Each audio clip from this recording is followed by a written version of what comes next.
இந்த வடிவேலும் முரளியும் ஒரு படத்தில் ஒரு ஊரை சுற்றி சுற்றி ஓடுவாங்கல்ல, இப்போ நான் என்ன தப்பு பண்ணிட்டேன்னு இப்படி அத்தனை பேர் திப்பு திப்புன்னு என்னை துரத்திக்கிட்டு இருக்காயிட்டு.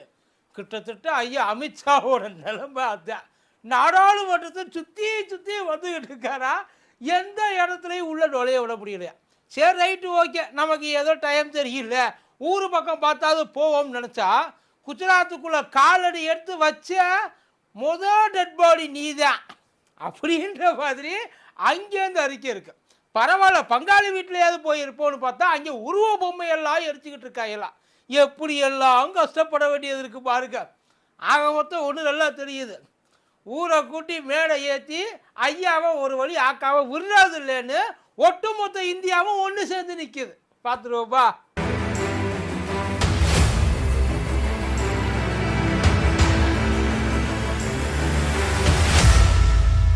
மதியம் நேரம் வணக்கம். இது மதியம் திருப்பா நான் கூத்தடை கோப்பு. தேதியை நல்லா நோட் பண்ணி வச்சுங்க. டிசம்பர் 28 28 28. இந்த 28 அன்னைக்கு ஐயா அமித்ஷாவுக்கு 8 16 தெரியல. ஆனால் கண்டிப்பாக ஏதோ ஒன்று நடக்க போகுது. ஒன்று கூடி முடிவு பண்ணியிருக்காங்களாம். இப்போ இந்த அம்பேத்கர் இஷ்யூவில் வந்து ஐயா அமித்ஷா பதவியும் விலக மாட்டேன்றாரு, மன்னிப்பும் கேட்க மாட்டேன்றாருன்னு வைங்கல. இதை எப்படி டைவர்ட் பண்ணிவிடலான்னு ஐயா நினச்சாருன்னா, இந்த எம்பி அடிச்சு விட்டாரு, மண்டியா பிறந்து விட்டாரு, ராகுல் காந்தி ஒரு ரவுடி, அவரை அரெஸ்ட் பண்ணுங்க, பதவியை இறக்குங்க, ராகுல் காந்தி பதவியை இறக்குங்க அப்படின்னு சொல்கிற அளவுக்கு எல்லாத்தையும் செட் பண்ணி வச்சுட்டு கரெக்டாக எக்ஸிக்யூட் தான் பண்ணார். ஆனால் இவர் என்ன நினச்சிக்கிட்டு இருந்தாருன்னா, இது ஒன்லி வித்தின் த பாராளுமன்றம் மட்டும்தான் நடக்கும், அதாவது இது வந்து ஒரு என்டிஏ வெர்சஸ் இந்தியா அப்படின்ற மாதிரி தான் இருக்கும் அப்படின்னு நினச்சாரு. ஆனால் வெளியில் இருக்க மொத்த இந்தியாவும் ஒன்று சேர்ந்து வரும்னு பாவம் ஐயா எதிர்பார்க்கவே இல்லை. ஐயா நாடாளுமன்றத்தோட கடைசி நாள் அன்னைக்கு காரை எடுத்து கடைசியாக ஒரு தடவை இதை சுற்றி பார்த்துக்கிறேன்ற மாதிரி சுற்றி வந்திருக்காரு. ஏன் அப்படின்னா, எந்த இடத்துலையும் இந்தியா கூட்டணி எம்பிக்கள் ஐயாவை உள்ள நுழைய விடலை.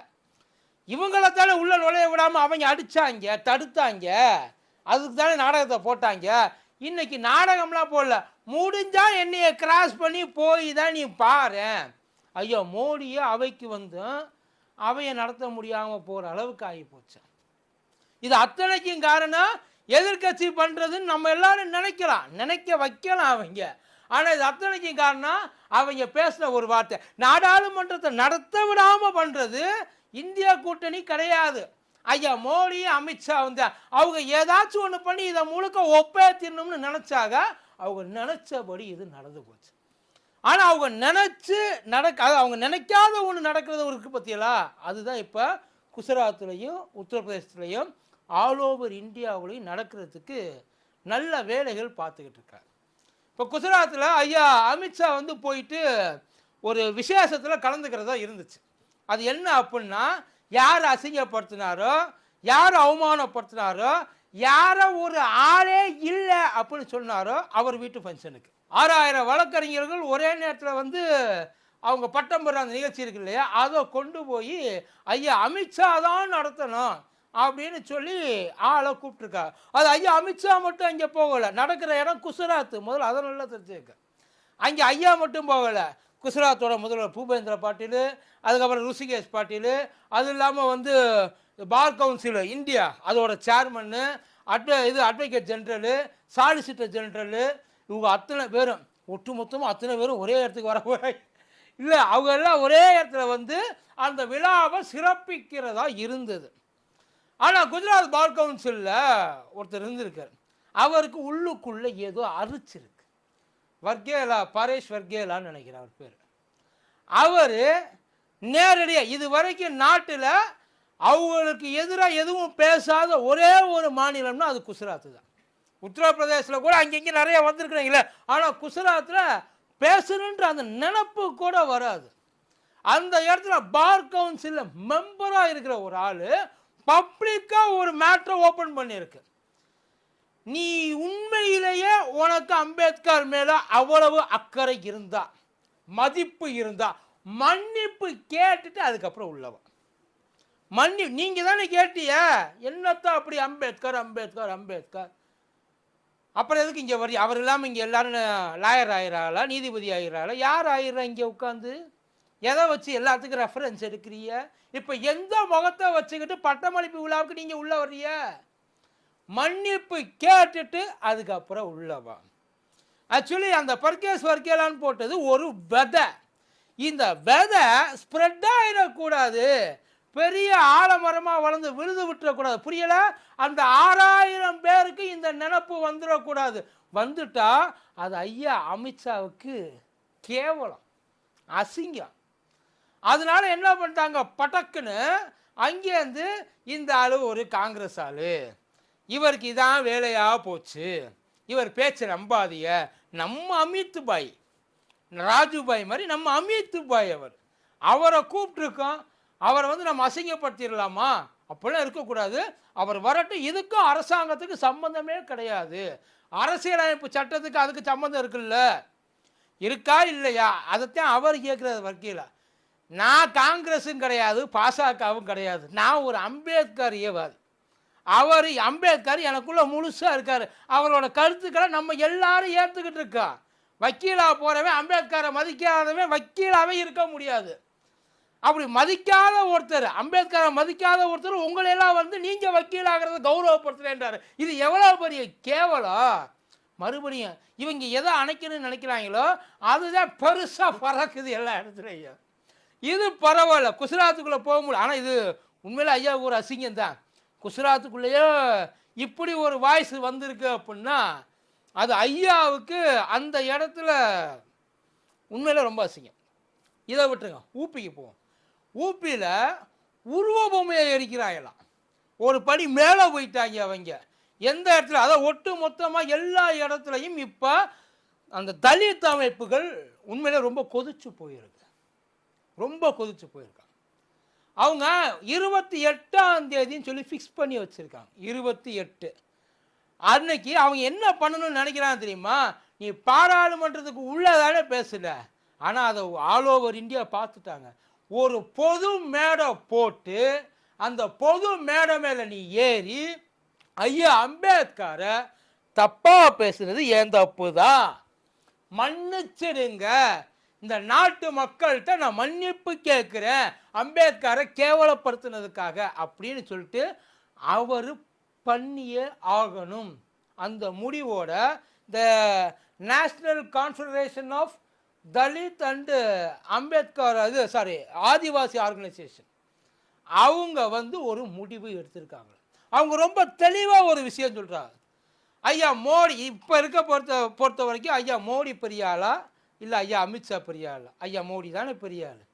ஐயா மோடி சத்ரபதி சிவாஜி அவரோட சிலை உடைஞ்சது இல்லை, அந்த சிலை உடைஞ்சதுக்கு மனசார மனுஷன் மன்னிப்பு கேட்டார் நாட்டு மக்கள்கிட்ட. நான் வருத்தப்படுறேன், உண்மையிலே எனக்கு இது சங்கடமாக இருக்குது, இது இப்படி ஆயிருக்கக்கூடாது, இது பல பேரோட மனசை பாழ்படுத்தும், அதனால் வந்து நான் மன்னிப்பு கேட்டுக்கிறேன் அப்படின்னு சொல்லி எவ்வளோ பெரிய மனுஷன் அந்த மனுஷன் மன்னிப்பு கேட்டார்ல. ஆனால் அம்பேத்கரோட விதை நாடு முழுக்க பரவி இருக்கு. அவர் விதைச்சது, அவரை மதித்தவங்க ஏகப்பட்ட பேர் இந்தியாவில் இருக்கிறாங்க. அவங்க மனசில் எவ்வளோ தூரம் இப்பேற்பட்ட ஒரு ஆளை கேவலப்படுத்துகிறாங்கன்னு சொல்லிட்டு எவ்வளோ மனசு புண்பட்டுருக்கு.